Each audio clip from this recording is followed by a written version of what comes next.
várias vezes a gente volta atrás, a gente dá um passo para trás. Não tem problema. O importante é corrigir. Acho que de todos os erros, a gente vai lá, senta, revisa. Por que a gente errou? Vamos ver onde foi a origem do erro. Não vamos deixar passar. Já vamos marcar isso aqui não pode acontecer de novo. Por que originou isso? Ou foi um erro de comunicação, ou foi uma falta de seguir o fluxo. Empresa é processo e pessoas. Se alguma coisa deu errado, ou porque o processo está errado, ou porque a pessoa está errada. A maioria das empresas não se preparam para criar fluxos produtivos. Ela vai fazendo de qualquer jeito e não consegue padronizar, porque no outro dia ele faz de outro jeito, no outro dia ele faz de outro. E a hora que você tem um problema, você não sabe achar onde foi esse problema.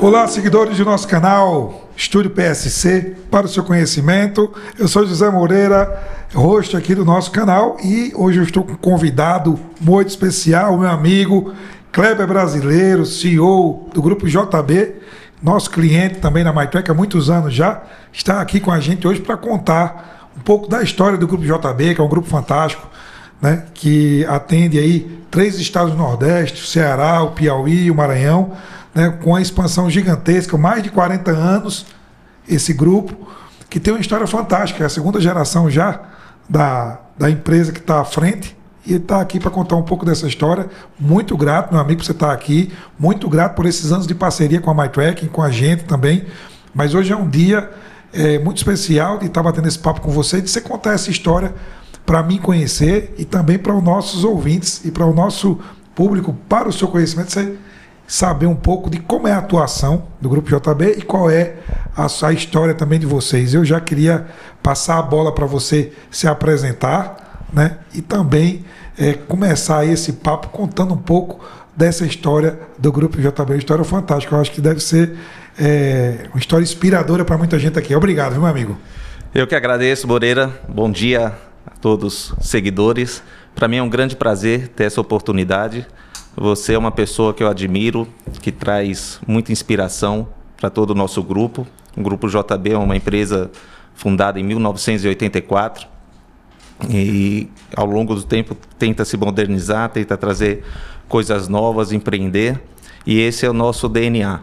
Então, para mim é uma grande honra hoje estar aqui, ter essa oportunidade de bater um papo com você, contar um pouquinho da nossa história, falar um pouquinho da nossa gestão, da nossa governança, da nossa evolução ao longo do tempo e trocarmos ideias. Acho que essa as boas práticas que nós temos dentro do nosso negócio, como também aprender com vocês o que vocês estão fazendo, a tecnologia que vocês hoje empregam no nosso business, né, no nosso core, e isso é muito importante para o desenvolvimento da nossa empresa. Pois bem, eu sou a segunda geração de uma empresa familiar, fundada pelo meu pai, em 1984. Seu José Brasileiro foi 11 anos funcionário da Avon, e antigamente a Avon só dava as distribuições ou as transportadoras para ex-funcionários.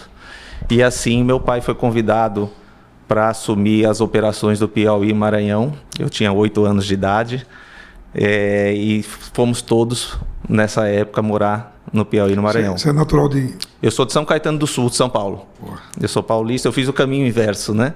Eu saí de São Paulo e fui para o Nordeste. Seu pai trabalhava na Avon aqui? Meu pai trabalhava na Avon aqui, ele era responsável pelo contas a receber da Avon. Toda a parte de contabilidade, de balanço da Avon e do contas a receber era de responsabilidade dele.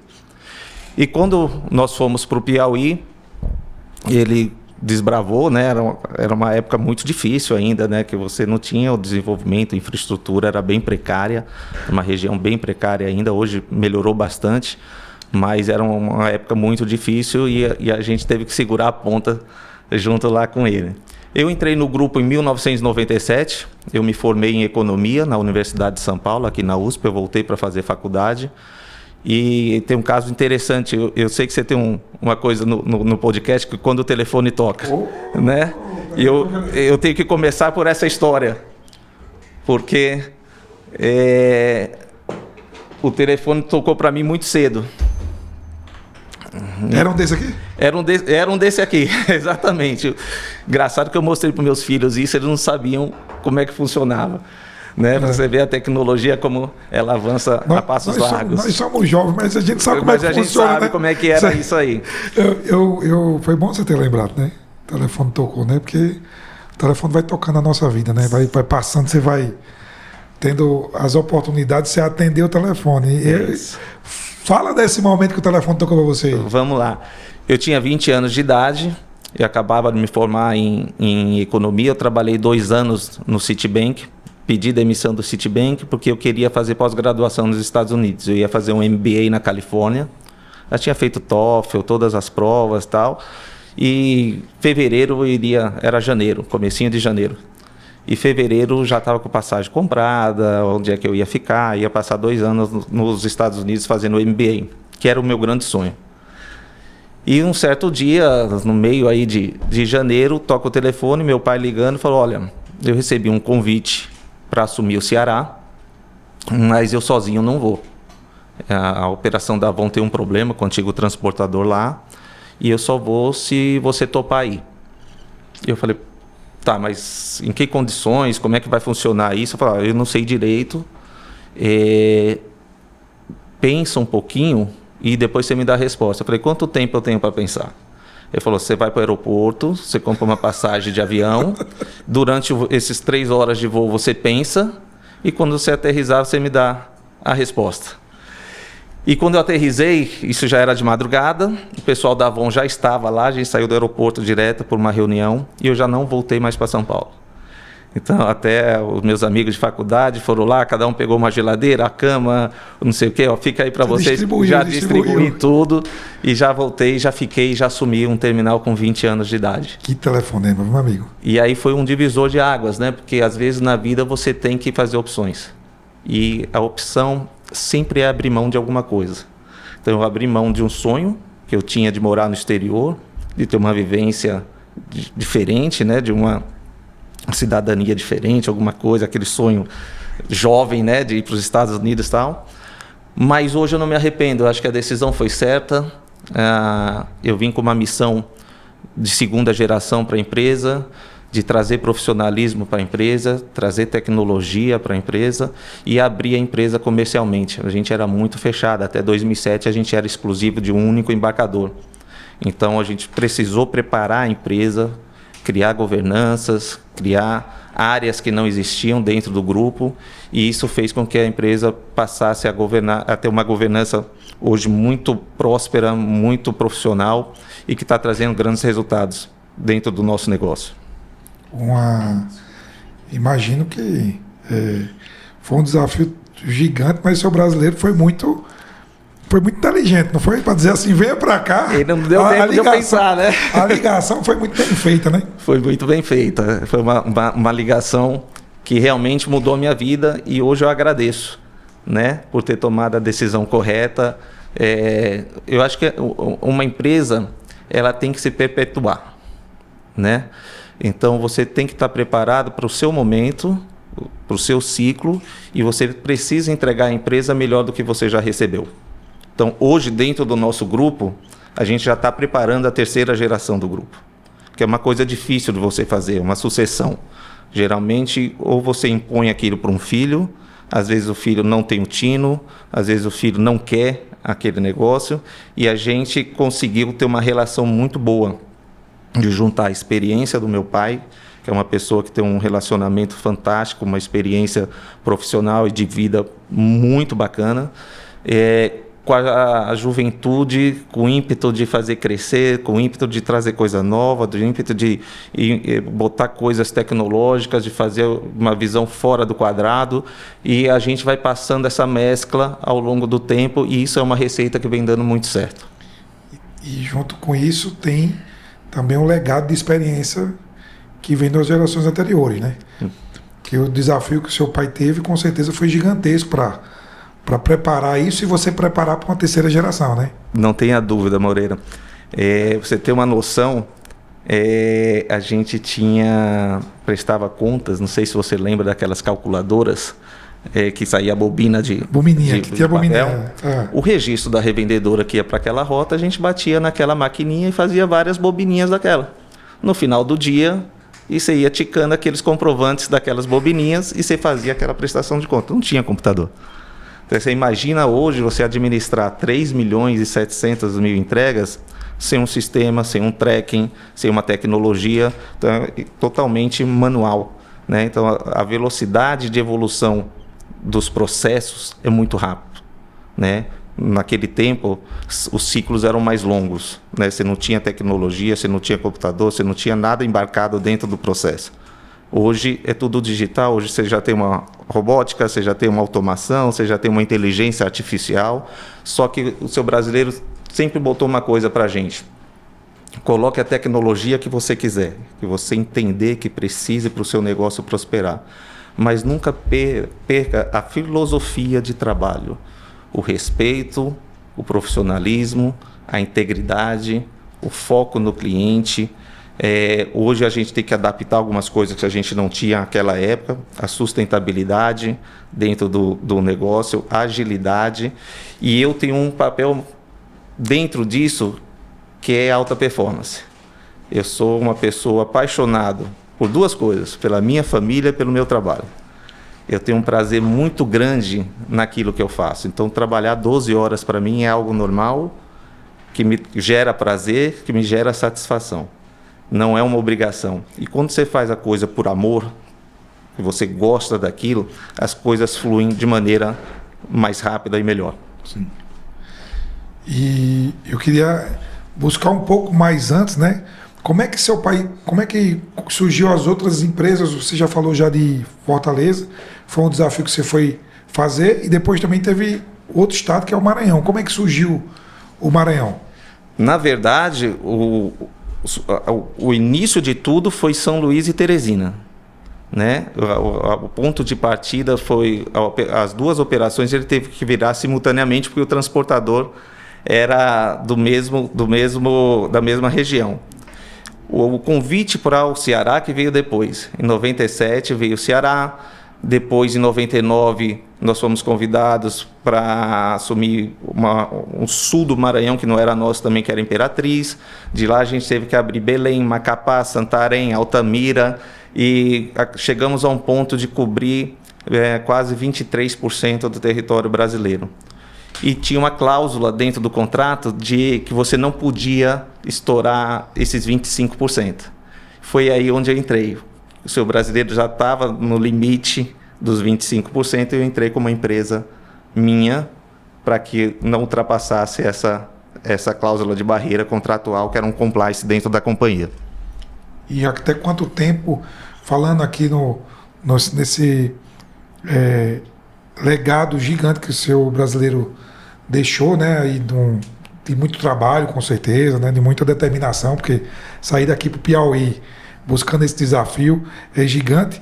E seu brasileiro, ele continua ainda em alguma forma, tem uma participação ainda junto com vocês ainda no conselho, em alguma ideia, né, ou já tocou tudo, aí está com você e você que toca todo o processo? Seu brasileiro completou 80 anos em outubro do ano passado.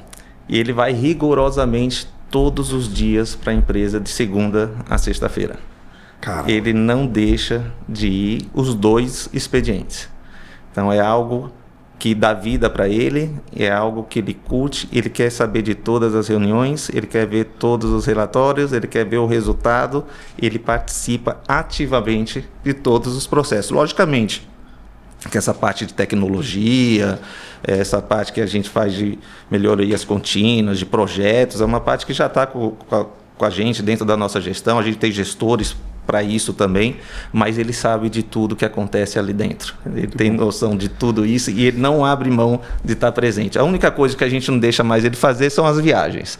Então, eu quero ir para o terminal tal, eu quero ver, você vai comigo, sozinho você não vai mais não, que a gente tem muito medo com 80 anos de acontecer alguma coisa e a gente não ter velocidade de reação, né? Mas ele é uma pessoa super ativa, uma cabeça muito boa, vale a pena você convidá-lo para vir contar um pouquinho da história dele aqui. Eu queria demais, já está convidado. Seu brasileiro, eu conheci seu brasileiro em algum dos eventos da Avon, acho que na Avon tinha aqueles workshops, né? Isso. Que sempre contavam as histórias, e uma história que foi marcante aí foi justamente a do seu brasileiro, né? Com toda a jornada aí que ele fez, a gente escutou de uma forma breve.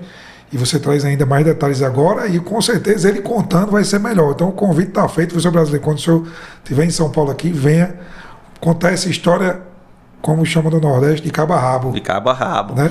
E a história dele é uma história muito bonita, uma história vencedora, Moreira, e que para mim é uma inspiração, né? Meu pai, vou falar um pouquinho da história dele, e vou te dar um presente aqui que eu trouxe, que é o livro da história dele. Que legal. Né? Ele agora com 80 anos, ele escreveu o livro e algum detalhe desse livro. Seu brasileiro se orgulhava muito. Que legal, muito obrigado. Da caligrafia dele. Então ele fugiu da seca, como eu falei, né, aos 8 anos de idade, numa viagem de trem que durou 7 dias e 7 noites para chegar em São Paulo. Qual é a cidade de Natal? É Caldeirão Grande, na Bahia. É no sertão da Bahia, fica próximo de Jacobina. É uma terra que não tem nada, pedra, água salgada, tudo que se planta lá dá errado. Não tem vida se não tiver a chuva. E nessa época, acho que passou 8 ou 9 anos sem de estiagem e foi um momento muito difícil para a família. E quando ele fugiu para São Paulo, com 7 anos de idade, os irmãos foram trabalhar, só conhecia a roça, né? Não tinha educação, não tinha alfabetização. E ele foi engraxate, ele vendeu verdureiro, saía com a carrocinha vendendo verduras, trabalhou em bar, que ele disse que foi aí que pegou a malícia das coisas, balconista de bar, e aí ele começou a se alfabetizar. Com 10, 11 anos de idade, começou a se alfabetizar, foi seguindo a escola e ficou bom em matemática. Então ele fazia aquelas cadernetas do fiado. Sim. Então antigamente você comprava na... Fiadinho. Você botava na caderneta no final do mês e ele fazia as provas do 9, né? Antigamente você fazia prova dos 9 para ver se aquela conta estava certa e tal. E ele ficou craque nisso e começou a escriturar tudo aquilo e ele tinha uma caligrafia muito bonita.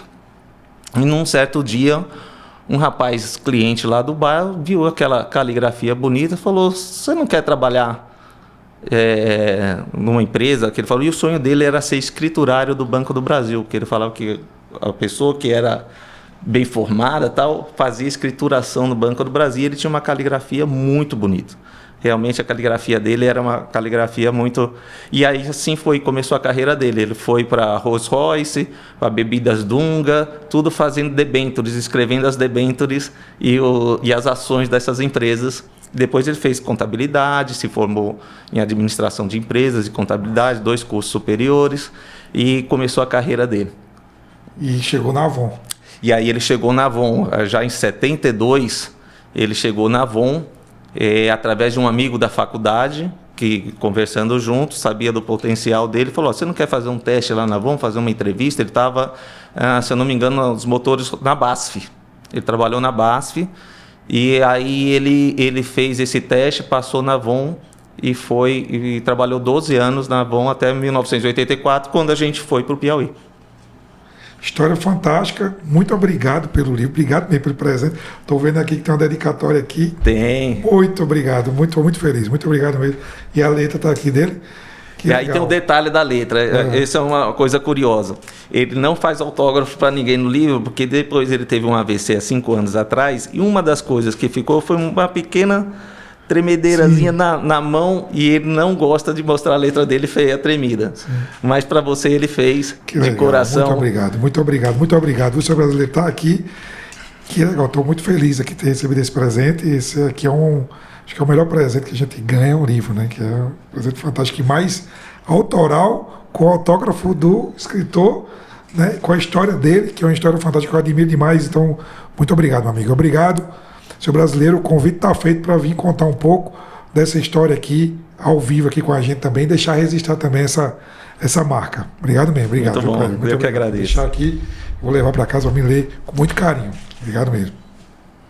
Agora, meu amigo, eu sei que essa história aqui é uma história que é fantástica, como a gente já falou, né?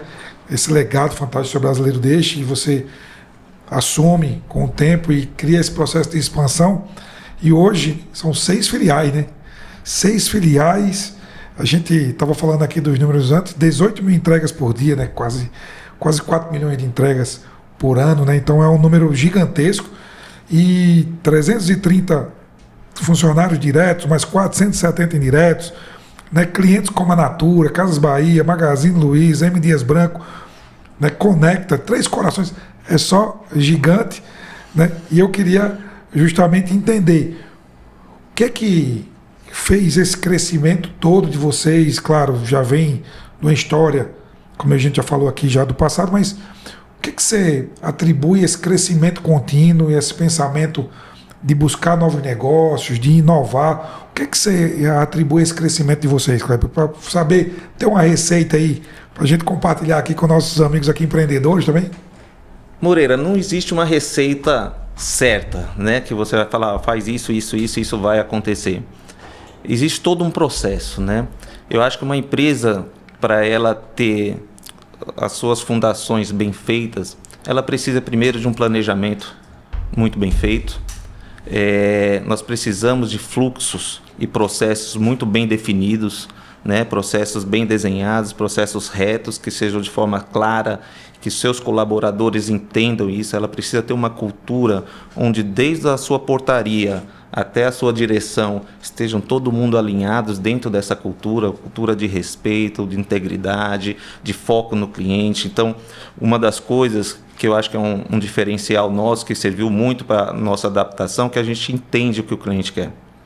Então, a gente se adapta à sua necessidade, à necessidade do embarcador.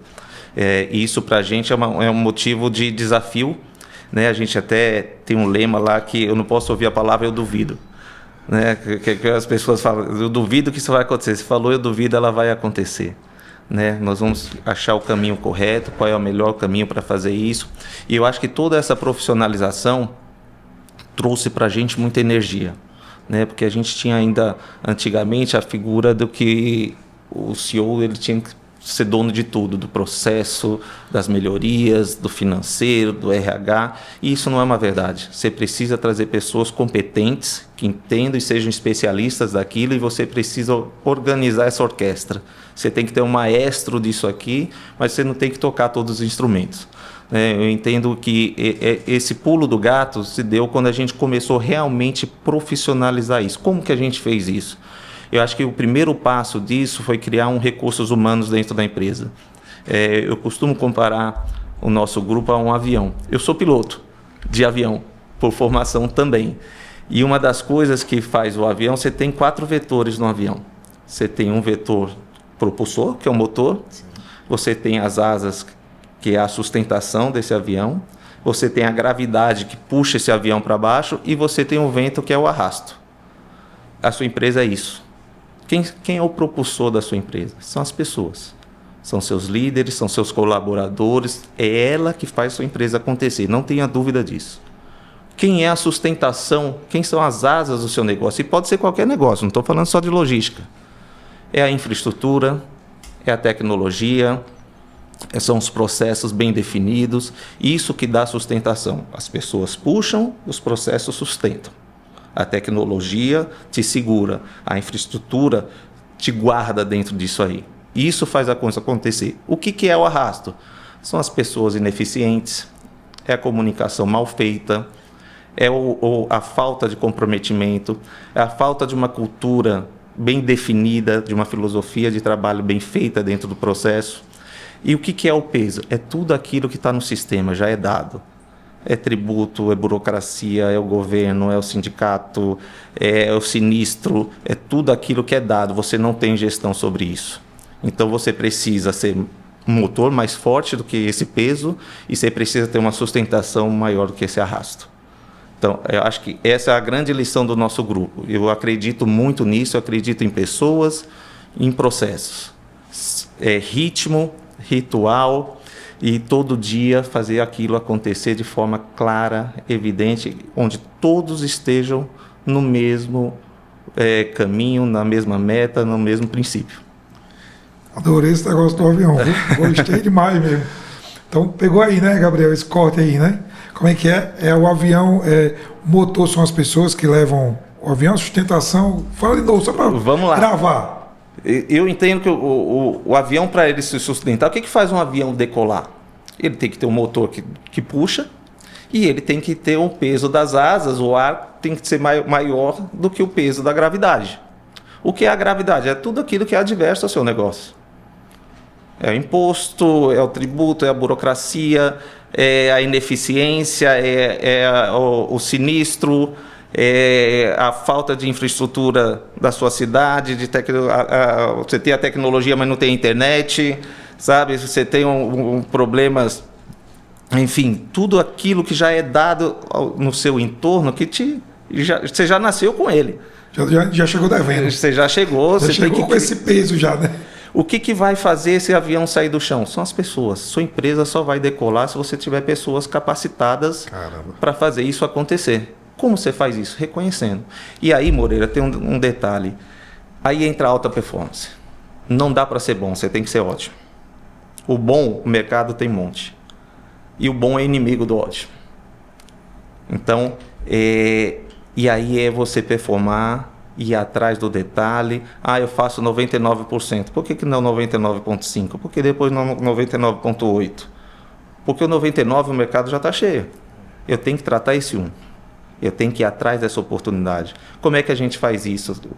Através de processos, através de disciplina, através de controle. Ter uma tecnologia de ponta, nós trabalhamos juntos já há mais de 10 anos, né? A Point nos assessora nesse processo. Seria humanamente impossível a gente fazer isso sem uma empresa que seja tão profissional quanto a gente. Então, em todos os nossos caminhos percorridos, a gente opera com empresas de ponta, empresas de alta tecnologia, que têm a mesma integridade nossa. Não adianta você ter empresas boas, mas que não seguem o mesmo princípio, que tem umas coisas estranhas por trás dela. A gente valoriza muito isso dentro do nosso processo produtivo. Essa cultura, né, tem que estar ligada, né? A cultura, o fornecedor não pode ser só fornecedor, tem que estar ligado, né? Uma coisa tem que estar ligado com a cultura, com os princípios, tudo isso, né? Tem que estar no mesmo ritmo. A gente tem que estar junto, a gente tem que falar a mesma língua. Se as hélices ali não tiver desbalanceada, dá problema, né? E aí, Moreira, o arrasto desse avião é a ineficiência. O que é a ineficiência? É aquele funcionário que se escora, é aquele processo que está dando nó, que tem gargalo e a gente não vai lá e destravar aquilo, é aquela produtividade que você não consegue aumentar, porque você não para pensar o negócio, você está sempre apagando incêndio. O negócio tem que ser pensado. Quem faz esse negócio pensar? São os diretores. É quem está na gestão. Quem tem que fazer é a parte de baixo. Nós temos que pensar, a gente tem que usar mais a cabeça do que os braços. Né? Eu acho que os braços a gente consegue organizar, mas as cabeças você tem que ter pessoas que te desafiem, pessoas que tragam novidades, pessoas que critiquem o processo o tempo todo. Como que eu faço isso melhor, de forma mais eficiente, com menos recurso? Todos os dias a gente tem reuniões disso aí. Todos os dias. Projetos, eu tenho 38 projetos em andamento agora. Nesse exato momento eu tenho 38 projetos na mesa. Mas como é que você prioriza isso aí? Os 38 estão indo ao mesmo tempo. E a gente vai tocando. Né? Simultâneo. Porque você tem gente que está pensando para isso acontecer, né? Hoje a gente tem uma área dentro da empresa chamada melhoria contínua. É uma engenheira de produção que responde para um diretor e ela faz todo o mapeamento daquele processo, desenha o POP, né, que é a parte perfeita, quase um Sigma ou um Lean, como algumas chamam, mas para que aquilo fique para a empresa, não para a pessoa. Então eu tenho que ter um processo desenhado, que qualquer pessoa que sente naquela cadeira, ela lendo aquele processo, ela vai estar apta a fazer o fluxo. Então eu não posso ter o conhecimento do Kleber, do Moreira. O conhecimento pertence ao grupo JB, o conhecimento pertence à Point. Não ao Moreira. O Moreira, o dia que não estiver aqui, a empresa tem que continuar. A empresa tem que perpetuar.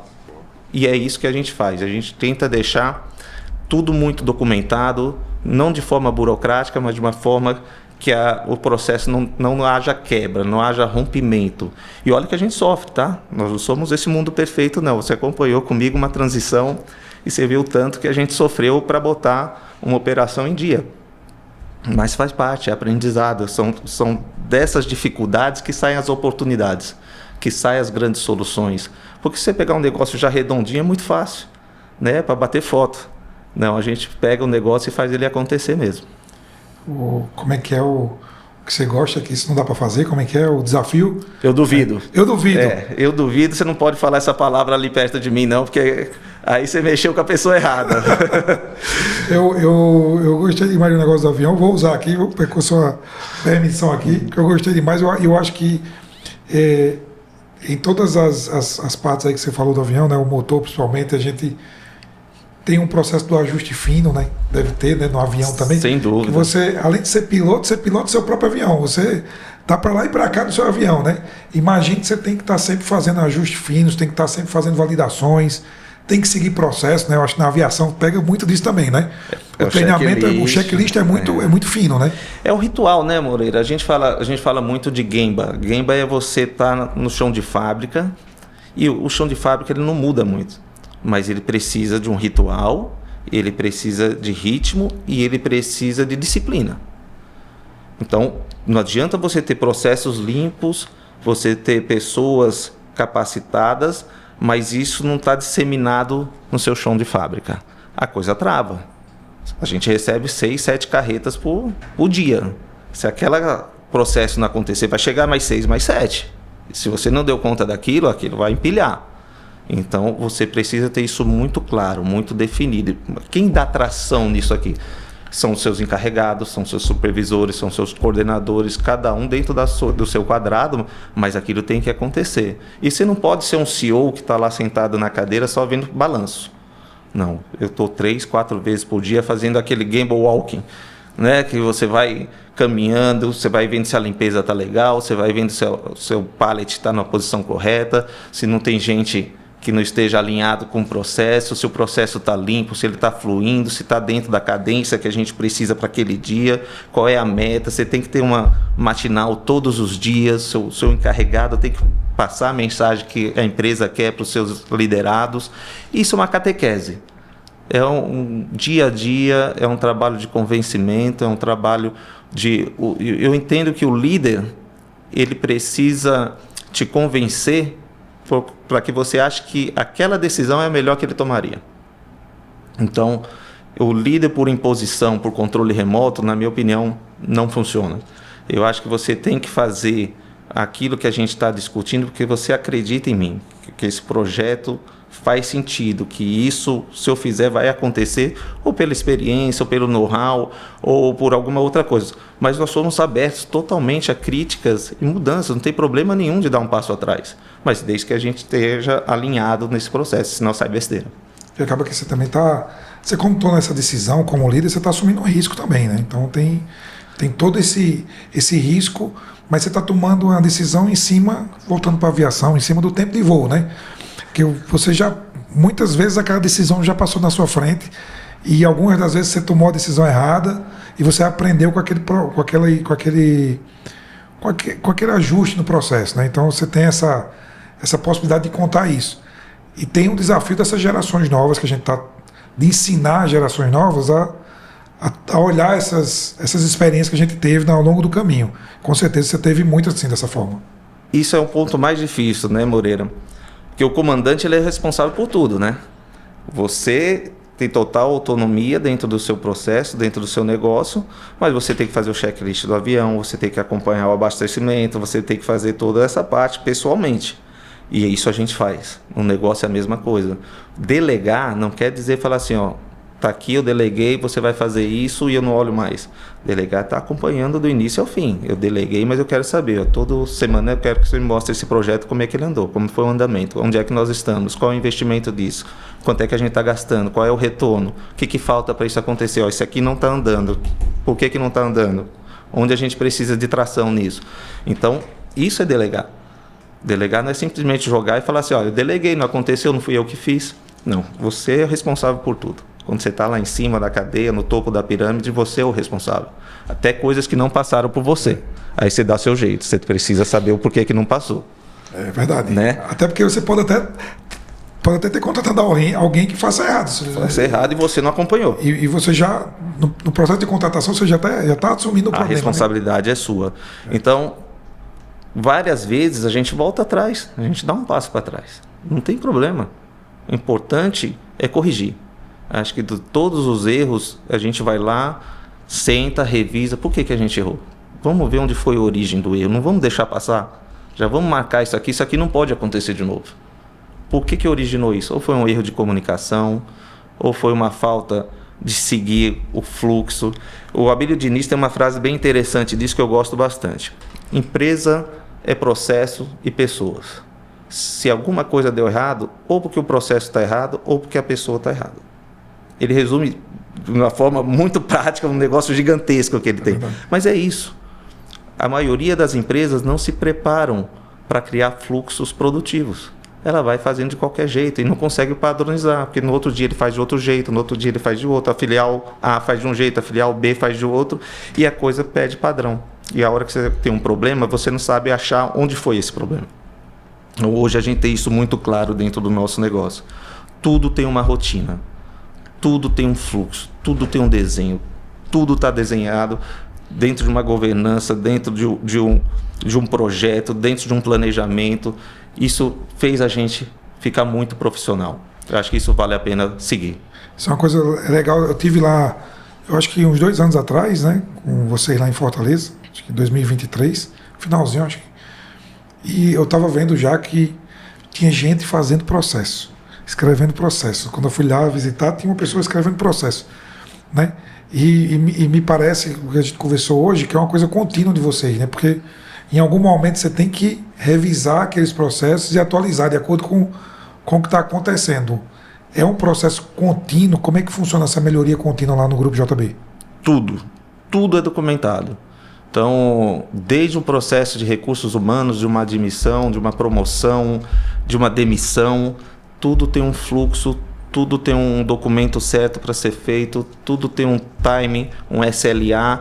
Por exemplo, hoje quando a gente abre um chamado, como abre aqui, não só de tecnologia, eu abro um chamado que eu quero saber o relatório tal lá. Então, ele é grave, ele é moderado ou ele é leve?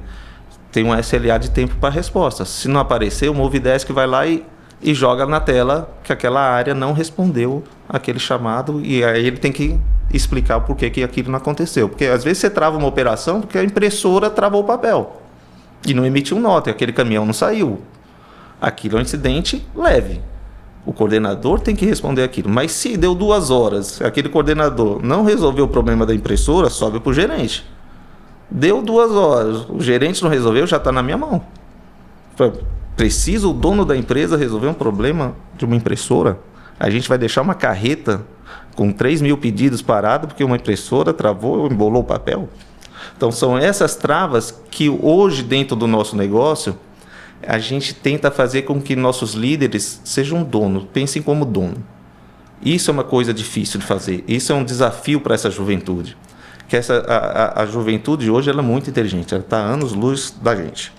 Anos-luz da gente. Você pega o menino com 20 anos, ele já sabe coisas que até Deus duvida. Mas ele não tem uma coisa que a gente tem. Eles não têm ambição. É um pessoal desprovido de... Eles não querem dirigir. Quer comprar carro? Não quer comprar carro porque tem Uber. Para eles é mais fácil. Eles não querem um apartamento porque eles querem morar 6 meses em cada lugar, porque acho que é legal morar aqui nesse bairro. Eu tenho o Airbnb, que tem todos os facilities, não sei o quê. Eles não querem seguir carreira dentro de uma empresa porque eles não se acham mais desafiados. Facilmente, eles são movidos a desafios, a projetos. Se ficar monótono, ele já achar que é monótono. Rotina para eles, você quer matar essa juventude, é criar uma rotina. É verdade. Né? Eles não têm a paciência de ficar num projeto e testar esse projeto e falar, eu já fiz, eu quero outro. E, né? Então, assim, é um trabalho difícil e de mudança de paradigma, né? Você tem que se adaptar. A gente tem que aprender também. Né? Aprender muito com isso aí, a gente tem que tomar lições disso aí. E aí entra os recursos humanos, que traz esse pessoal para o jogo, começa a trabalhar essas equipes dentro desse processo, que eles têm autonomia, que eles têm tomada de decisão, que eles respondem por essa decisão. Porque não adianta você ser um chefe e você não dar liberdade para os seus líderes. Tudo tem que pedir amém para você. Não funciona. Sim. Você acaba centralizando tudo. Então, hoje, dentro do nosso negócio, todos os coordenadores têm autonomia de tomar decisão. Todos os diretores têm autonomia de apresentar projetos e respondem por isso. Se fez errado, eu tenho que responder. Mas eu também não posso tirar esse poder de criação deles. A torre que a gente inaugurou agora... Eu ia falar aqui. É um processo bem legal, porque eu participei muito pouco. Eu participei da parte de engenharia, de arquitetura que eu queria, mas todas as telas foram desenvolvidas por eles, com total liberdade. Eles que apresentam para a gente. E a gente pede, muda isso aqui, vamos criar isso aqui, fala lá com o Moreira, vê o que ele tem de know-how que ele possa nos acrescentar disso aqui, vamos dar uma visão mais marqueteira aqui, mas nessa aqui vamos fazer funcionalidade, né? Então é um processo bem legal que a gente está bem orgulhoso dessa nova tecnologia lá. Legal, e eu acho que a torre vem com esse aspecto também de fortalecer ainda mais essa pegada do processo, né?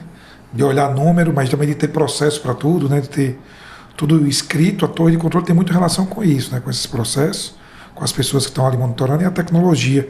E eu aproveito aqui para parabenizar a equipe lá, né? Eu já falei isso aqui para você. É uma equipe de tecnologia e de processo, e de indicadores. Está todo mundo olhando.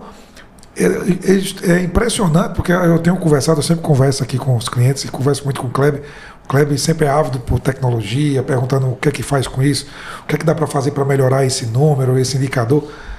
E eu vejo que a equipe sua lá está com essa pegada, sabe qual é o número que está buscando, sabe o que quer dar para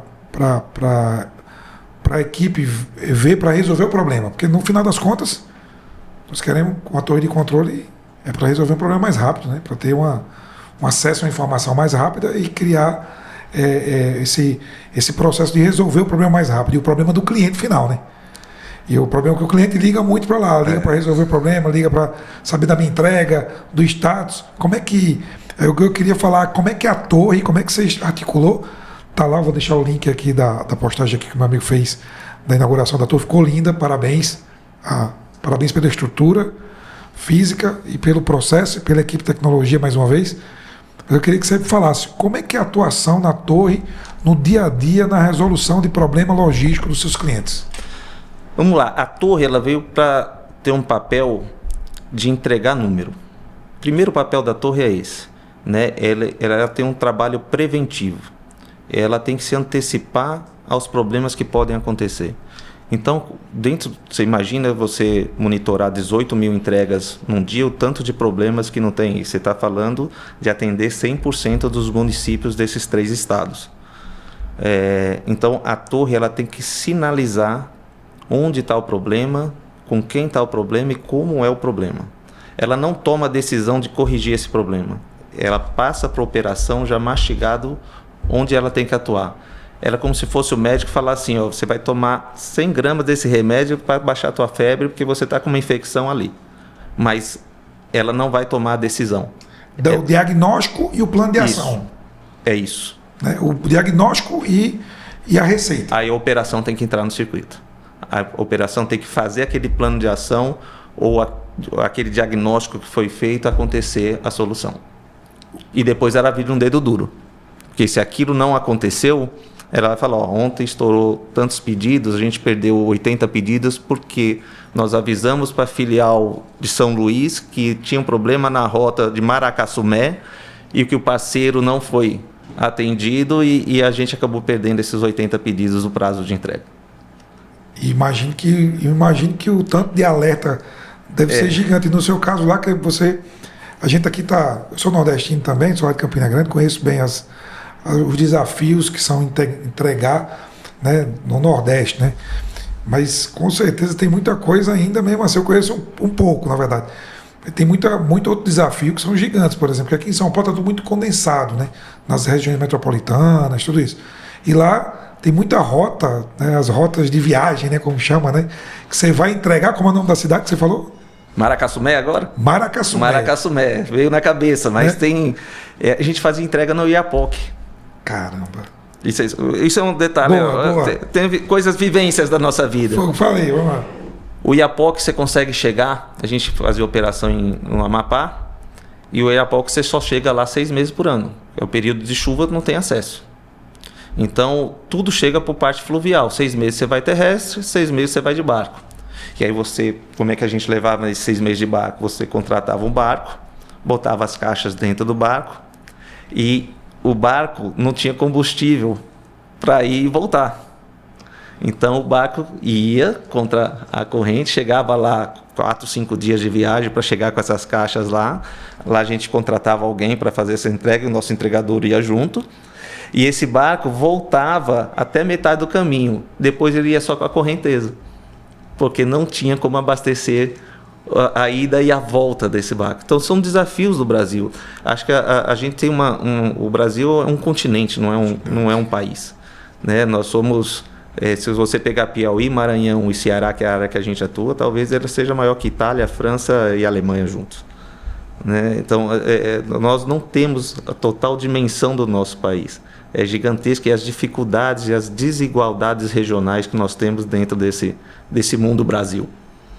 Quando o cliente contrata o Grupo JB, né, tipo, esses nomes que a gente falaram aqui, fantástico, ele está contratando... essa capilaridade, está contratando SLA, está contratando processo, tecnologia, né? Entregas em 3 estados que têm dificuldades específicas de como tem cada estado brasileiro. O que é que, nesse conjunto todo, né, qual é o conjunto de benefícios que tem dessas empresas que usam o Grupo JB? Então, hoje, o mais difícil a gente já fez, né, Moreira, que é estruturar essa malha, né? A hora que você cria essa malha, né, que você consegue ter acesso a essas localidades, tudo vira um Ctrl+C. Mas eu tenho que adaptar esse Ctrl+C à sua necessidade. Talvez a necessidade que eu tenha para a Natura não seja a mesma necessidade que eu tenho para Café Três Corações. A realidade dele é uma, desse é outro. Aqui eu estou entregando material de limpeza, de higiene pessoal, que eu estou entregando alimento. O outro eu estou entregando geladeira. Caramba. Não tem nada a ver. É diferente demais mesmo. Mas tem uma coisa, a gente tem um propósito dentro da nossa empresa que é transformar vidas, né? Esse é o nosso grande propósito. Lógico, a atividade fim do nosso negócio é ter lucro. Ponto. Tem que ter lucro, senão não sustenta nenhum outro propósito, né? Não discutimos isso. É isso aí. Né? Como é o seu também. Também, Mas por trás não é só isso. Sim. Tem um momento na sua vida que o dinheiro não pode ser mais que tudo. Sim. E quando eu falo transformar vidas, eu não estou falando porque a gente chegou lá numa mulher que não tinha acesso. Não, eu falo transformar a vida do meu funcionário, eu faço transformar a vida de um fornecedor, eu falo em transformar a vida do meu cliente final. Vou te dar alguns exemplos. Quantos freteiros, parceiros nossos, que não tinham condições de ter um veículo, que a gente foi fiador? Quantos freteiros que a gente não vendeu o caminhão da nossa frota parcelado em não sei quantos meses, sem juros nenhuma, para dar aquele empurrão para o primeiro veículo dessa pessoa? E hoje esse cara tem 5, 6 caminhões e presta serviço para a gente há 30 anos. Caramba. Desde a época do Seu Brasileiro. Já está na 2ª, 3ª geração com o filho tocando. Isso brilha nos nossos olhos. O dinheiro não pode comprar essas coisas. Quantos clientes, e aí na pandemia foi um exemplo muito bom, e aqui eu abro um parênteses, o ano da pandemia foi o nosso melhor ano. Porque o brasileiro descobriu, e ele só tinha essa opção, que ele não podia sair de casa, que ele podia comprar sem sair de casa. Ele descobriu o e-commerce. Você não comprava as coisas antes de 2019, muito raramente você comprava uma coisinha ali, outra ali. Você passou a comprar tudo, né? A gente começou a distribuir. Eu lembro que eu recebi isso no Magazine Luiza, pregador de roupa, que as pessoas não tinham como comprar, e isso chegava para a gente. Mas nós começamos a distribuir álcool, o álcool em gel. Então, tanto a Natura como a Avon fecharam 2 linhas de produção deles, e passou a dar gratuitamente para todas as CNs e todas as revendedoras. Só que estava tudo fechado, as cidades estavam fechadas, você tinha bloqueio nas cidades, né? Você não podia chegar. E várias vezes eu tive que ir para prefeito, para governador, para mostrar que aquilo era um item de primeira necessidade, que a gente precisava chegar lá. Então, em muitas situações, a única coisa de higiene, insumo de higiene que chegava lá eram as nossas caixas. Você não tinha um supermercado, todos os embarcadores estavam fechados, e a gente não parou nenhum dia. Só que eu não gosto de falar que foi o primeiro ano, né? Foi um ano muito doloroso. A gente perdeu muitas vidas, a gente perdeu muitas famílias. Então é um ano assim que eu prefiro deletar. Apesar que financeiramente foi muito bom, mas não é registro para a gente como um ano. Foi em cima de uma necessidade, em cima de uma coisa que não nos traz alegria, né? É um ano que a gente deleta, mas serviu de muita lição, serviu para muito desenvolvimento. E eu falo que o desenvolvimento ele tem que nascer dentro da sua empresa também. Você conhece um rapaz que trabalha com você várias vezes, do meu time, que é o Roberto. O Roberto era caixa de uma loja nossa. Caixa. A gente tinha uma loja no shopping e ele a loja era do grupo também, de roupa, e ele era caixa. E é um menino que a gente formou, já está há 15 anos com a gente. Hoje é um dos coordenadores sênior dentro do nosso negócio, gerente da parte financeira, coordena a parte financeira, mas já está no cargo de gerente, e que fez toda a sua vida lá, desde jovem aprendiz, e hoje é um gerente. Isso para a gente traz uma satisfação dentro do nosso negócio, né? Transformar a vida de uma pessoa dessa, dar futuro, que essa pessoa possa prosperar. Então, vários exemplos desse, eu acho que esse é o nosso propósito. Esse não é a atividade fim, mas é o meio. Sim. Né, de tudo isso. Então, eu acho que essas coisas têm que ter um equilíbrio, né? Nem só o dinheiro, nem só o propósito, também que não dá para se equilibrar, mas acho que uma junção de tudo isso traz um resultado bacana. Você só consegue, como você falou, né? Você só consegue executar esses propósitos, que são os propósitos relacionados a transformar vidas, né? A fazer o telefone tocar para o Roberto, um abraço para o Roberto, fera, desenrolado. Né? É fazer o telefone tocar para o motorista que comprou o carro, né? O seu brasileiro com certeza deve ter feito muita gente. Muito. O telefone de muita gente tocar, e você também, e a próxima geração que vai vir também vai fazer tocar, mas para isso tem que ter um negócio sustentável, lucrativo. Sem dúvida. Senão se não está dando lucro, né? Como já fala, está quebrando. Tem que ser saudável. Tem que ser saudável, tem que estar gerando negócio, até porque as pessoas precisam ser reconhecidas financeiramente, né? Quem está trabalhando, todo o corpo que está trabalhando nesse processo tem além do salário, tem, né, premiações, e os donos e os investidores, tem investidor por trás, todo negócio tem investidor. Às vezes é a própria pessoa, né? O próprio dono está investindo, né? O próprio fundador é investidor, viu? Eu sei disso. De vez em quando nós temos que botar um dinheiro na frente, e dinheiro próprio. Ninguém faz essa conta, não entende como é que funciona. Mas o empreendedor, o empresário, o CEO, às vezes ele é investidor mesmo. Ele já investiu muito tempo atrás, mas ele continua. Às vezes ele tem que tirar um negócio, colocar tal, precisa fazer um investimento, comprar um negócio tal. Ele mesmo banca. Meu chefe fala muito sobre isso, viu? Seu chefe? Seu brasileiro tem isso muito claro dentro do nosso negócio, né? Ele é o fundador, sócio majoritário dentro do negócio, mas hoje a gente faz isso de uma forma tão automática, Moreira, tão clara dentro do grupo, com regras muito bem definidas. Hoje a gente criou uma holding, né? Nós temos 4 empresas, que é a Brasil Master, a Circular e Transportes, a JB Transportes e a Transkleber.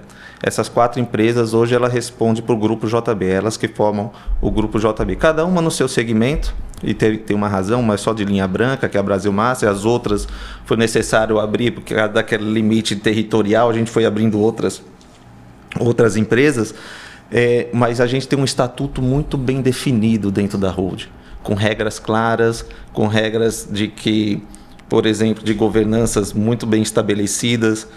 Eu posso colocar um filho meu dentro do negócio? Quais são as regras para ele entrar nesse negócio? A partir de quando que ele pode entrar nesse negócio? Ele pode já entrar como diretor? Só porque é filho? Não. Ele tem que passar um processo dentro da empresa. O Pedro Henrique, que é um menino fantástico, meu sobrinho, está voando. Você acabou de comentar, acho que no briefing que a gente falou com ele, é um garoto de uma cabeça formidável, formado no INSPER, economista, que seguia a carreira do tio e do avô. Desde pequenininho ele fala, com 10 anos de idade, eu quero fazer o que o meu tio, meu pai, que meu avô faz. Só que eu não posso soltar ele lá só porque ele é filho, porque ele é sobrinho, porque ele é neto. Ele precisa seguir um plano, ele precisa seguir um processo. Então ele está ficando 1 ano em cada área da empresa. já passou um ano em Teresina, a gente não deixou ele na principal, foi entender um pouquinho o que é o interior, o que é uma filial mais difícil de ser tocada, com menos estrutura. Passou um ano agora na torre, o desenvolvimento da torre está todo com ele. Ele é o responsável pelos dados da torre. Lógico que a gente vai supervisionar, a gente vai ajudar, mas ele tem total liberdade para tocar isso aí. Vai para a área financeira, depois vai para a área de auditoria, depois vai passar pelo RH. Quando completa esse ciclo, a gente começa a dar linha para ele participar das reuniões. De repente eu já deixo ele ir para uma reunião com o embarcador sozinho, ou ele vai acompanhando como ouvinte. É um processo. Você tem que preparar essas pessoas. Você não pode soltar ela ao léu e achar que aquele resultado vai acontecer. Você pode frustrar ou pode se frustrar. E aquilo pode ir por água abaixo, né? E não necessariamente, hoje é uma perpetuidade de uma empresa, precisa ser familiar. Eu tenho o João Geraldo, que é o meu diretor, um diretor da Avon, que é um cara que é um monstro. Um cara que trabalha às 12 horas, mais fanático do que eu.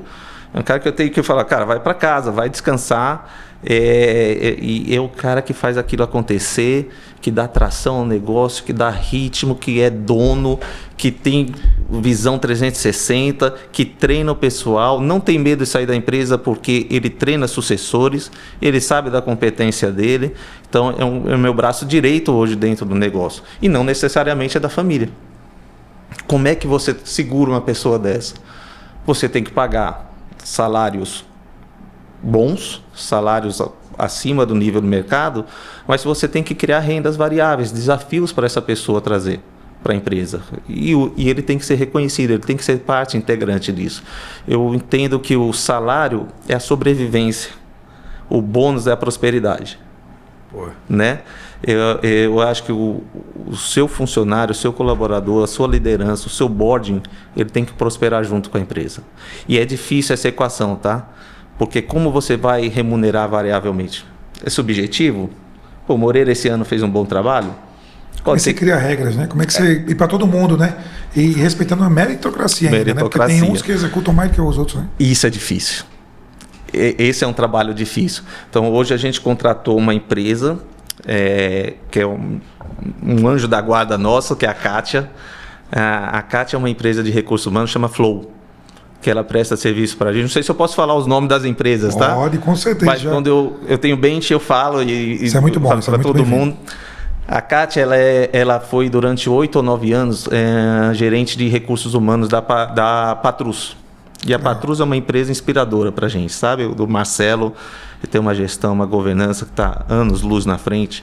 Acho que é a primeira empresa do Brasil a ser B Corp. Uma empresa que você fica alucinado quando você entra do início ao fim. Tecnologia. Né? É fantástico. Uma empresa assim, inspiradora, né? E que nos ajudou muito. Eu passei um dia com o Marcelo lá e oxigenou muito minha cabeça. E eu falei, Marcelo, eu preciso resgatar a cultura da empresa. Eu preciso trazer uma filosofia que todo mundo entenda aquilo que a gente está falando, que todo mundo entenda nossos objetivos. Eu preciso ser uma empresa de vanguarda. Eu preciso trazer uma tecnologia de ponta para o nosso negócio. Como é que eu faço? Eu começo pelo RH. Estruture suas pessoas. Estruture essa cultura. Essa cultura tem que ser disseminada. Será que todo mundo sabe os valores da sua empresa? Será que todo mundo entende o propósito da sua empresa? Será que todo mundo entende a razão por que ele está ali? Porque hoje, Moreira, é uma coisa interessante. A gente falou de juventude. Eu falo demais, hein? Se eu estiver falando, aqui, você vai me corrigindo aí. Nós estamos aqui com o tempo aberto hoje, meu amigo. Vai me corrigindo. A juventude hoje, ela não vai mais para a sua empresa só porque tem um salário bom. Ela vai na sua empresa porque ela tem um propósito. A sua empresa... Hoje ela transforma a gente, ela cuida do meio ambiente, é uma empresa de inclusão social, é uma empresa que tem um benefício para a sociedade, ela quer saber o que está por trás daquele negócio, ela não quer simplesmente um salário. Isso faz todo sentido, porque eu entendo que a gente tem que devolver para a sociedade de alguma maneira a oportunidade que ela nos dá de ganhar dinheiro. E nós poluímos muito, por exemplo. Nós somos empresa de transporte, o diesel, nós não temos no Brasil ainda uma situação de carros elétricos, a gente ainda tem o etanol, mas não existe caminhão etanol, né? E a gente tem que devolver isso de alguma maneira. Como é que a gente devolve isso para a sociedade? Lógico, a gente usa já fotocélulas de energia, a gente tenta fazer reaproveitamento de água da chuva, tem uma série de coisas de reciclagem de embalagem e tal, que a gente manda para o lugar correto, faz seleção, mas a gente tem que devolver de alguma forma para a sociedade direta. Deixa eu te falar de um projeto que a gente tem, que é muito bacana e tem a ver com o seu brasileiro também. Tudo tem a ver com ele, né? Não sei se eu tô toda hora a gente está falando nele. Que é a nossa inspiração, né? Do nosso. Se eu for lá na empresa, os funcionários pedem para bater foto com ele. Que legal. É uma coisa bacana. Ele vai passando, seu brasileiro, posso tirar uma foto? É uma coisa de ídolo mesmo. E isso é um conceito filosófico. Tem pessoas que não conheceu o seu brasileiro no passado, mas aquilo fica na empresa. Está no DNA. Está no DNA da empresa. Está no DNA literal, mas está no DNA cultural, né? Isso vem trazendo na cultura da empresa das pessoas que vão passando. Não é só do Kleber, não é só do Pedro agora que está lá, né, seguindo a terceira geração. Vai ficando. Mas as pessoas que foram passando de uma para outra passaram esse legado, essa cultura dele, né? Perfeitamente. Esse projeto é um projeto que chama Cactus. É um projeto, eu vou falar rapidamente essa história. Eram dois meninos, um de Jijoca de Jericoacoara e outro de Capistrano, uma cidade do interior lá do Ceará. E esses meninos prestaram a OBMEP, a Olimpíada Brasileira de Matemática, alunos de escola públicas, e os dois foram primeiro lugar na OBMEP. E foram chamados pelo presidente lá em Brasília para ganhar passagem de avião. Foram receber a medalha, foi a maior nota do Brasil, foram receber a medalha lá e tal. Pois bem, no ano seguinte ele falou, eu quero ir lá de novo. Prestou de novo, foi lá e ganhou e foi. Nesse ponto aí, o INSPER foi lá, o Paulo Leman estava nesse, falou, eu vou te dar os 4 anos da faculdade e ainda vou pagar tua moradia, vou pagar teu apartamento, que você é um talento dentro do nosso país, a gente precisa de pessoas igual a você. E aí ele conseguiu se formar, um ganhou a bolsa do INSPER e o outro foi se formar em Portugal. Entraram para o mercado, foram para o mercado financeiro, um para o mercado financeiro, outro foi administrador de empresa e tal, tiveram sucesso, são pessoas de sucesso, só que eles falaram assim, eu preciso devolver para a sociedade a oportunidade que eu tive. Por que mais pessoas não têm essa oportunidade que eu tive? E aí eles criaram um projeto, primeiro na cidade deles, que eram preparar alunos da rede pública para a prova da OBMEP. Então, ao longo dos anos, eles preparam os professores, criam apostilas, testes, provas, aos sábados, usando a estrutura dos colégios públicos. Ele fala com o prefeito, o colégio dá a infra de sala, de aula, os professores vão lá e são treinados por uma equipe pedagógica, os alunos se entregam, e olha que interessante disso aí. No primeiro ano, 7 ganharam. Fazia 10 anos, depois que ele ganhou, ficou 10 anos a cidade sem ganhar nenhuma. No primeiro ano do projeto ganharam 7, no segundo ano ganharam 230. O IDH da cidade aumentou 6%. Porque mesmo esses que não ganharam bolsa, eles passavam no vestibular. Ou em escolas, ou em faculdades públicas, ou mesmo privadas.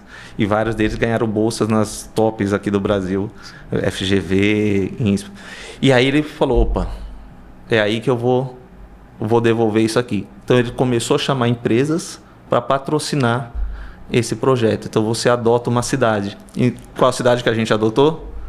Caldeirão Grande. Que é lá no interior da Bahia, onde seu brasileiro nasceu, uma cidade muito pobre, muito carente, que tem 15 mil habitantes. E a gente está no primeiro ano desse projeto, agraciando 210 alunos, preparando esses 210 alunos da 5ª série até o segundo ano eu não sei como chama agora, colegial, científico. É desse jeito mesmo. Do segundo grau. Segundo grau. E na esperança de que esses alunos possam ganhar uma bolsa, ter o mérito da Olimpíada, mas se não ganhar, você está tirando ele da zona comum. Você está fazendo essa pessoa prosperar, passando por outro nível, né? Pensar acima da régua. A régua está subindo. Então é um trabalho, isso para mim é devolver para a sociedade. Isso para mim vale mais do que um ponto percentual no meu EBITDA. Sim. Né? Isso brilha os nossos olhos, isso nos dá alegria. E que talvez o dinheiro não compre isso. Né? É uma parcela muito pequena do nosso orçamento, talvez representativa do ponto de vista absoluto, mas não relativo, mas que gera satisfação. Isso é transformar a vida. Isso é um propósito de uma empresa, entendeu? Então, isso me gera muita alegria de ter esses tipos de projetos, de apoiar essa transformação. Acho que é o papel da empresa também isso, né? De você devolver para a sociedade essa oportunidade. Os propósitos, né? São vários propósitos, né? São vários. Que legal, parabéns por esse trabalho. Eu queria fazer um comentário aqui, enquanto você estava falando ali na gestão da empresa e na sucessão, né? Que é uma coisa super interessante que eu não poderia deixar de falar aqui, como é importante. A gente tem visto uma evolução no Brasil das empresas familiares, né? Vamos chamar assim, né? Que não tem mais esse escopo, porque as empresas estão muito profissionalizadas, né? Ver o que você fez, o que o seu brasileiro fez, o que você está fazendo, o que está fazendo com a sucessão, quanto que tem de governança nessa empresa, né? Você falou da Patrus também, o mesmo exemplo ali do Marcelo, né? Com diversas outras empresas trazendo isso. Eu vou te confessar uma coisa aqui que eu nunca falei. Eu acho que em algum momento, você sabe que a Rafaela trabalha comigo, tem um sócio, a Rafaela é minha esposa, não faz parte do quadro societário da empresa, né? Mas é fundadora, porque trabalha com a gente desde o início. Então é colaboradora fundadora, né? Vou chamar assim, né? E em algum momento a gente teve um certo próprio preconceito, né? Dizer assim, poxa, a Rafaela é minha esposa, trabalha comigo. Conflito de interesse. Conflito de interesse, né? Mas como é que eu falo para fazer isso? Poxa, nós temos uma relação super profissional. Eu sempre cobrei a ela, desde que ela era analista, secretária, né? Para atender telefone, 12 anos de empresa. E eu sempre cobrei muito a ela, disse assim, Rafa, você precisa seguir horário, salário, tem que ser salário fixo, certinho, CLT, férias, né? Tudo certo, né? E isso é dando um exemplo das coisas de governança que a gente aplica, né? Quando a gente tem. E eu sempre tive assim, poxa, lá no telefone dela, ela quase não compartilhava nada com o nome assim, Rafaela Moreira. Porque para não dar esse aspecto de família. E eu mudei isso de um tempo para cá, porque eu comecei a perceber que o tanto de governança que a gente tem implantado, isso não tem impacto. Na verdade, pelo contrário, é super positivo e a gente mostra para o mercado que é uma empresa que tem familiares trabalhando. Eu escutei, você vai escutando os mentores, né? E vai lendo e vai estudando mais. Nós não somos uma empresa somente familiar, mas nós temos familiares trabalhando dentro da empresa. Sim. Que geram muito resultado. Então todos que estão com a gente geram muito resultado e criar esse plano de governança, que é o que você falou aqui, né? Plano sucessório. Olha só, plano de sucessão. Se o Kleber quiser passar a empresa, vai ter pessoas que vão seguir que não são mais da família ou que são da família, não importa, mas isso é uma coisa muito importante de trazer e trazer para os empreendedores que estão escutando também, não só para as indústrias que já contratam, acho que já está mudando, mudou muito isso, mas os caras já contratam mais as empresas que têm esse nível de governança que você tem, que a gente tem, né? E a Patrus é um super exemplo que faz isso há muito tempo já, e outras, que não é mais aquela empresa familiar que, né, colocou o filho como diretor, a esposa ali, porque a esposa, não, tem um trabalho, foi uma formação, a pessoa se formou, estudou e está fazendo aquele trabalho de uma forma muito bem, e é muito importante dizer isso, e dizer aos empreendedores que assim, se você tem uma empresa familiar, profissionalize, crie os documentos, as políticas, a governança suficiente para que essa empresa seja uma empresa de fato que siga esse processo, que aí você pode ter de fato familiares trabalhando e vai ter uma sucessão, né? Vai ter uma garantia de sucesso da empresa também. Sem problema nenhum, eu acho pelo contrário. A família é bem-vinda dentro do negócio, legal, desde que as regras estejam muito claras, muito bem estabelecidas. Não pode ser um cabide de emprego. É isso aí. Né? Então, por exemplo... Nepotismo, né? Como antigamente. Vou te dar um exemplo. Na nossa família eu posso falar abertamente isso. Eu só tenho uma irmã. E desde o início ela falou assim, não é minha praia, não quero seguir isso aí. E ela é acionista da empresa. Sim, é sócia, né? Ela é sócia por direito, ela é acionista da empresa, ela é nutricionista, tem uma carreira na parte de estética, de algumas ferramentas estéticas. É uma monstra de vendedora, uma pessoa extremamente competente na área dela, é uma batalhadora, ela treina profissionais, ela faz a coisa acontecer. Ela podia muito bem estar ganhando só os dividendos, não está nem aí para coisa nenhuma. Sim. Mas ela está fazendo a parte dela e delega para o irmão, para o pai e agora para o filho a direção da empresa. A parte de operar, né? De operar, de estar dentro do negócio. Porque eu não posso colocar dentro da empresa pessoas que não têm a ver com aquele core. Sim. Não adianta eu botar um médico para fazer a gestão de logística. Vai dar besteira. Não adianta eu ir para um hospital querer dar pitaco na cirurgia cardíaca. Não vai dar certo. Não vai dar certo. Então, isso tem que ficar muito claro. E vem a questão da meritocracia.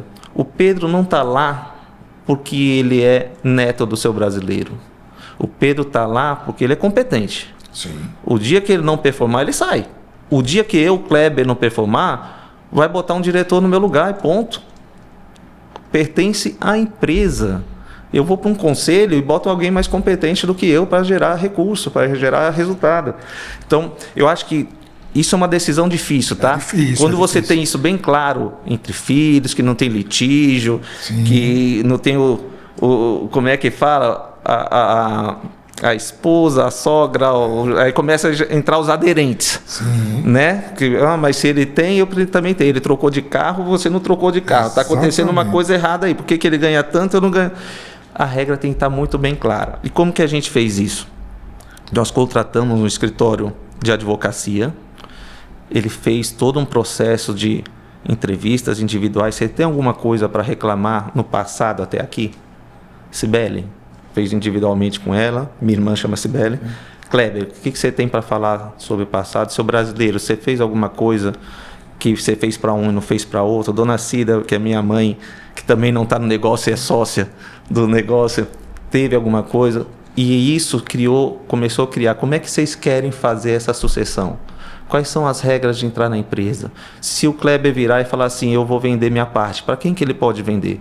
Eu tenho que oferecer para ela primeiro? Eu posso oferecer para o mercado? Eu posso botar um sócio de fora sem a assinatura dos demais sócios? Quem é o majoritário? Ele tem poder sozinho para tomar uma decisão dessa? Então, tem várias coisas que eu posso tomar. Eu sou majoritário hoje, que eu sou brasileiro, já fiz a sucessão das cotas dele. Eu posso tomar uma decisão individualmente? Para algumas coisas, sim. Eu posso pegar um empréstimo no banco? Posso. Eu posso financiar alguma coisa para um investimento? Posso, sem pedir autorização de ninguém. Mas eu não posso vender a parte da empresa sem que todo mundo concorde. Sim. Eu não posso botar o Moreira como meu sócio sem a aprovação unânime de todos os sócios. Eu não posso desistir e falar assim, agora eu vou para os Estados Unidos e vou deixar esse negócio na mão e vou abrir uma outra transportadora só minha. Eu tenho uma quarentena a ser cumprida. Acordo de sócio. Né? Acordo de sócio, muito bem definidos. E isso é uma coisa bacana de fazer. E você tem que fazer isso em vida e muito cedo. Não importa o tamanho da sua empresa. Sua empresa, daqui a pouco, ela pode multiplicar de tamanho. Você pode ter um boom, um fundo de investimento que vem aí, e aí começa a complicar. Verdade. Quanto maior, mais complicado fica. Então, o meu recado para a sucessão: preparem pessoas por mérito, dê oportunidade para essas pessoas, mas deixem as regras extremamente claras, muito bem definidas, e tem assessoria de alguém técnico nisso, que são advogados, tem empresas que fazem isso, várias. Quem foi que fez com você lá? Foi a Areia Leão. Areia Leão. Fica aqui, ó. Fica a dica, o Enio, é meu assessor ainda hoje, amigo desde a infância, mas que pessoa extremamente competente e faz isso com um profissionalismo muito bem feito. Que legal. Gostei muito disso, é muito bom fortalecer isso. Fortalecer, porque nós estamos no mundo, né? As corporações precisam fazer negócios com empresas familiares também, empresas que vêm dessa sucessão familiar. E como é que você está com o negócio na mão aí que tem a ver com isso, né? É isso aqui, ó. Okay. Aqui a gente não é o nosso estatuto, né? O estatuto é uma bíblia de não sei quantas páginas, mas é o nosso código de ética e conduta. Que legal. Aqui, todo funcionário, fornecedor, cliente que vai à nossa empresa, ele recebe esse livrinho onde aí está descrito nossos valores, nossa missão, nosso propósito, o que pode, o que não pode, normas de segurança, canal de assédio moral, sexual, quem que ele deve recorrer, eu posso dar presente para um cliente ou não, quais são as regras, se eu ganhar um presente, eu tenho que mostrar para o meu superior até que valor que eu posso receber e não falar nada, como que eu devo me portar, todo o que é falta grave, falta leve e advertência, tudo está bem estipulado aí dentro dessa Código de Ética e Conduta. Acho que é o primeiro passo para uma boa governança dentro do seu negócio. Cara, parabéns, meu amigo, parabéns. Eu gostei demais de ver isso aqui também. Isso é uma coisa que, de fato, valoriza ainda mais o serviço da companhia como um todo, né? E valoriza a forma com que você trata toda essa questão da ética, da governança. A gente falou muito de governança hoje aqui no brief também, né? Porque eu acho que tudo está... Quando a gente, e cada vez mais conectando aqui empresa que vem de uma associação familiar, que vem de um fundador que está presente na empresa, que tem um legado gigante, uma história gigante, né? Trazendo aqui nesse livro aqui, o presente que você trouxe para mim. Então, conectando tudo, sucessão, governança, ética, conduta, né? Com crescimento contínuo, e pegando essa deixa aqui do crescimento contínuo, eu queria saber de você agora, para compartilhar aqui com o nosso público, os próximos, a jornada está...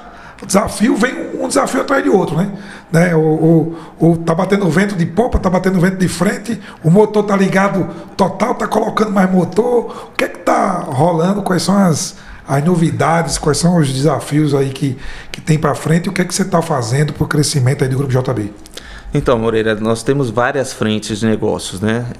Hoje nós estamos criando... É uma coisa interessante isso também que você perguntou. Até 2, 3 anos atrás, as empresas nos procuravam. Então, a gente não tinha uma área comercial para vender a empresa. Então, eu fiz um bom trabalho na Casa Bahia, um cara que saiu da Casa Bahia, que era funcionário lá, foi para o Magazine Luiza, falou, tem um cara bom lá que presta um bom serviço, o Magazine chegou, que foi para o Dias Branco e falou, olha, eu presto um bom serviço, e aí foi fazendo aquele network, aquela rede. Boca a boca. Né? Boca a boca, mas a gente não tinha uma área estruturada para isso. Então, hoje a gente está estruturando uma área comercial, fazendo uma apresentação formal da empresa, com um vídeo institucional. Estamos fazendo toda uma visita guiada dentro da empresa, mostrando os aspectos sociais da empresa, as regras, as governanças, a estrutura que a gente tem, onde é que a gente consegue atender, como a gente consegue atender, de que forma a gente consegue atender, uma área de marketing dando uma visualização reformulada na marca. Então, tudo isso não existia dentro da empresa. Então, nós estamos numa área bem... em ebulição dentro da empresa, sabe? As coisas estão acontecendo muito, como eu te falei, tem 38 projetos em andamento. Falei bastante com você das oportunidades que a gente tem daqui para... A gente tem proteção cibernética aí, que a gente precisa conversar bastante. É um negócio que é quente, né? A gente sempre fala, mas o negócio é uma super realidade. Interessante, né? O Kleber sempre buscando isso, né? Que é uma coisa que a gente está falando continuamente, proteção cibernética. Né? Falamos de tela online, né? Eu acho que a gente tem muita oportunidade em ter uma torre de controle que não seja para bater foto, que ela seja eficiente, viva, os números precisam mudar, as telas precisam mudar, eu quero ver o mapa, eu quero ver a rota, eu quero descer na rua, eu quero ver a foto da casa, né? Eu acho que é nesse ponto. Eu tenho que acabar com o papel dentro da minha operação, não só pelo impacto ambiental, mas pela burocracia. Eu tenho que ter assinatura digital, eu tenho que ter o GPS que me dê segurança que aquela entrega foi feita no endereço que está cadastrado, eu tenho que ter um roteirizador por longitude e latitude, né? A gente tem uma gama de desafios de expansão. Nós estamos construindo agora uma planta nova em Sobral, um CD novo que a gente inaugura agora em julho, eu vou te convidar para ir conhecer. Então, assim, são várias frentes. Nós estamos com um sistema novo de recursos humanos, unificamos todos os sistemas de ponto, de avaliação de desempenho, fizemos todo um redesenho de cargos e salários dentro da empresa, com skill, com habilidades, com pré-requisitos, como que eu faço uma promoção de um analista pleno para um analista sênior, quais são os requisitos que precisam para isso, quem é que aprova isso, como é que faz isso. Estamos começando com o orçamento de base zero, que é uma coisa que eu trabalhava anos atrás, que funciona muito, e a gente quer fazer isso de forma automatizada, sabe, com automação que já manda para a contabilidade, e a gente já tem isso, não fazendo vários processos dentro disso. Então, assim, tem muitas frentes. Você falou do projeto de ensino contínuo, você falou para mim, legal, você está vendo? Né? Eu escrevi aqui e já tinha esquecido, isso aqui é legal. Top. Esse é um projeto bom. Nós estamos criando dentro é o primeiro ano que nós vamos fazer isso, através da Kátia, da Flow. Era uma dor que eu tinha. Eu falei, Kátia, eu preciso formar meus líderes, eu não posso cobrar os meus líderes se eu não capacitei. Eu falei, pô, Kleber, você topa um desafio?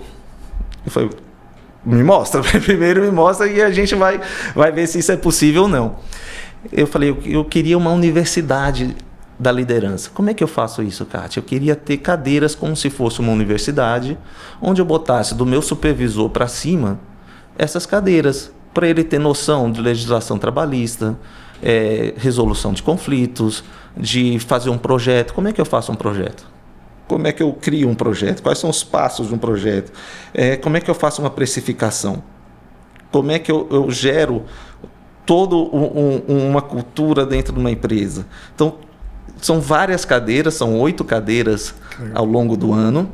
Dentro dessas cadeiras, a gente tem uma empresa que não é a dela, uma empresa que a gente contratou, que formatou dentro com a nossa cara, com as nossas necessidades. A gente discutiu com essa empresa quais são os pontos que a gente queria que abordasse. Eu tenho aula do nosso jurídico, você vai lá dar uma palestra para a gente sobre automação, inteligência artificial, LGPD.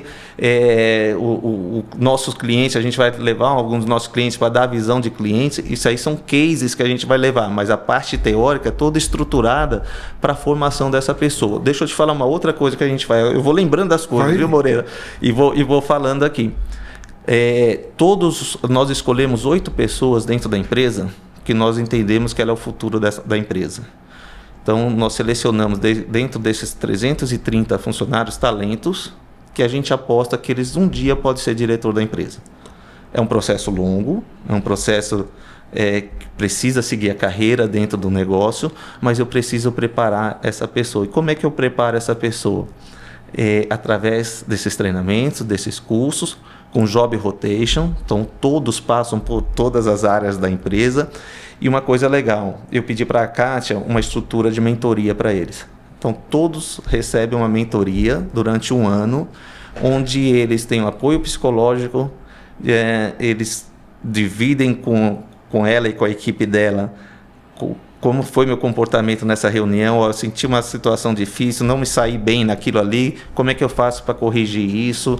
Eu tive um caso de conflito lá, o cara falou assim comigo, eu não sabia como resolver, ou eu dei promoção para o cara, o outro ficou reclamando, como é que eu gero isso aqui? Então, toda uma mentoria, porque você pega uma garotada dessa de 24, 25 anos, é muita pressão. Não é fácil. Quando você pega um embarcador desse e dá uma zebra, a pressão é grande e eles têm que ter cabeça. Então, é uma coisa interessante que a gente fez dentro do grupo. Essa mentoria traz muito resultado. Muita coisa boa está saindo daí. Isso é dividido dentro de um plano de ação. Várias vezes eu sou puxado a orelha. Kleber, você precisa resolver, você precisa participar mais dessa reunião. Você não está indo em tal nessa. Kátia, eu preciso de agenda. Mas a gente vai formando, a gente tem uma reunião de border. Outra coisa interessante. A gente tem os 4 bordos: o financeiro, o operacional, os recursos humanos e projetos. Essas 4 pessoas, elas participam de todas as decisões da empresa. Tudo que a gente vai fazer, existe uma votação, é discutido dentro, e elas são participantes dessas decisões. Como um conselho. Como um conselho. Então, não pode chegar lá na frente e falar assim, mas isso é coisa do Kleber. Kleber que tomou essa decisão. O dono é doido. Essa aí é uma aventura do Kleber. Eu falei, não, vamos fazer a torre, vai custar tanto, a gente precisa buscar recurso daqui, dali. O que vocês sugerem diferente? Não vamos tirar daqui não, isso aqui é uma área que a gente está apostando, vamos castigar aqui um pouquinho nesse outro, vamos perder aqui e vamos... Isso gera senso de pertencimento. Isso é legal. Todos ali pertencem na direção... Eles sabem dos projetos que estão acontecendo, não tem nada oculto. Esses 38 projetos estão abertos, estão na mesa, eles participam, lógico, cada um na sua área. Quem é de RH participa de RH, quem é do financeiro participa do financeiro.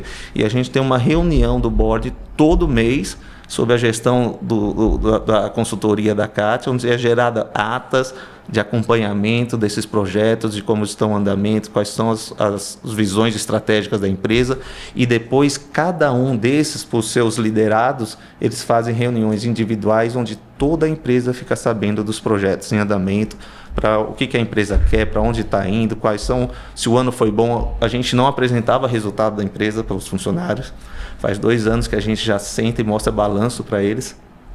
O resultado desse ano foi bom, ou esse ano foi ruim, por isso, a gente pecou aqui, ou a gente foi muito bem aqui, isso nos deu fôlego para investir nisso. Então, é uma coisa bem legal de fazer que todos participem. Você tem que ter, se você entrar lá hoje, boa parte da equipe, desde do faxineiro, já está perguntando como foi o EBITDA, né? Não sabe nem o que é EBITDA, mas ele já está lá. Legal. E aí, como foi o ano, seu Cleber? Foi bom? Como é que está aí o resultado? Como é que a gente está? Ganhamos a licitação lá, o bid lá, foi legal. Então, é uma coisa que a gente está tentando fazer com que todos estejam concatenados dentro na mesma página, né? É uma coisa interessante de fazer. Muito bom isso aí. Que legal, meu amigo. Eu estou aqui, para o meu conhecimento, porque eu já estou aprendendo, aprendi muita coisa aqui. Eu sou o primeiro a receber essa chuva de informações positivas, de conhecimento, e vendo vocês com essa evolução toda, com tudo isso, escutando isso tudo, né, além de aprender, né, eu tenho um orgulho muito grande de ser fornecedor de vocês, ter vocês como cliente, porque é muita coisa legal, Kleber, é muita coisa que você precisa compartilhar muito, e é muito bom quando a gente escuta isso. Então, assim, eu estou aqui muito feliz de estar escutando todas essas iniciativas e coisas que estão acontecendo já, né? Muita coisa que eu estou pegando para implantar aqui, não só pegando os nossos fornecedores, também que você já trouxe alguns, mas também as formas que está fazendo, porque é muito legal. Tudo que você está colocando é, de fato, esse benchmark, a gente seguir mesmo e pegar para a gente, para fazer muita coisa aqui também. Muito obrigado ali por compartilhar isso tudo. O tempo aqui, ele acaba sendo, a gente tem muita coisa. Já foi. Olha aí, tá vendo aí? Tem muita coisa para a gente contar, né? Eu acho que o Grupo JB, ele é uma referência em logística no Last Mile, em logística, né, tanto de pacotes pequenos como grandes, né? Você falou aqui agora, né, que o desafio que é entregar uma caixa da Natura e uma geladeira da Magazine Luiza, da Casas Bahia, né? São produtos totalmente diferentes, né? Caminhões diferentes, cargas diferentes, né? Então, eu queria fechar aqui que você falasse de fato para o mercado, né, da JB, e também eu vou deixar você aberto aqui para você ficar à vontade, fazer aqui dizer como é que encontra essa nova equipe comercial, quem quiser conhecer mais do Grupo JB, como que busca e marca uma reunião, conhece vocês. O microfone é seu, meu amigo. Eu queria agradecer já aqui pela parceria nossa, né, pelo tanto que você, eu acho que propósito também de fomentar fornecedores, né, outras empresas. E você é um cara que fomenta isso. Nós somos uma empresa que ganhou demais tendo vocês como parceiro, né, pelo desafio que você nos trouxe, pela exigência, nível de exigência, qualidade, e buscando sempre mais. Então, nós surfamos essa onda, surfamos até hoje e vamos surfar por muito tempo, se Deus quiser. Mas surfamos essa onda e aprendemos com vocês. Então, eu queria deixar aqui a gratidão do fornecedor para o cliente, do amigo pela amizade, pela história aqui que você contou, pela participação hoje, e parabenizar mais uma vez o Grupo JB. Queria deixar você à vontade aí para fazer aí as considerações e deixar sua mensagem. É você que manda, o microfone é seu, meu amigo. Muito obrigado, Moreira. Eu agora estou vendo, já passamos mais de 1h15 aí de conversa, né? E quando a conversa é boa, ela flui, né? Agradecer a oportunidade. Realmente, nós temos você primeiro como amigo, né, um amigo pessoal, uma pessoa que tem os nossos valores, os nossos conceitos, né? Sempre nos atendeu prontamente, toda necessidade, nos momentos difíceis e nos momentos bons, nós estamos juntos. Continue com esse ímpeto. Sua empresa é uma empresa fantástica, é uma empresa séria, uma empresa de ponta, é uma empresa de alta performance, e é isso que o mercado precisa. Para os meus seguidores, agora eu posso chamar de meus? Pode, né? Claro, são os seus seguidores. Os meus seguidores, O recado que eu deixo é que não desistam dos seus sonhos, sejam resilientes. O Brasil não é para amadores. Se preparem, planejem, fomentem, empreendam. Não desistam nas primeiras quedas. As quedas faz parte desse processo. E eu digo que as empresas de sucesso não é quanto é que ela aguenta bater, mas quanto que ela aguenta apanhar. Então não adianta você bater e no primeiro soco você cair, né? Então sejam fortes. Nós temos um continente de oportunidades. O Brasil está aberto a N possibilidades. Nós temos várias oportunidades em vários segmentos, no e-commerce, na logística pesada, na logística reversa, no omnichannel.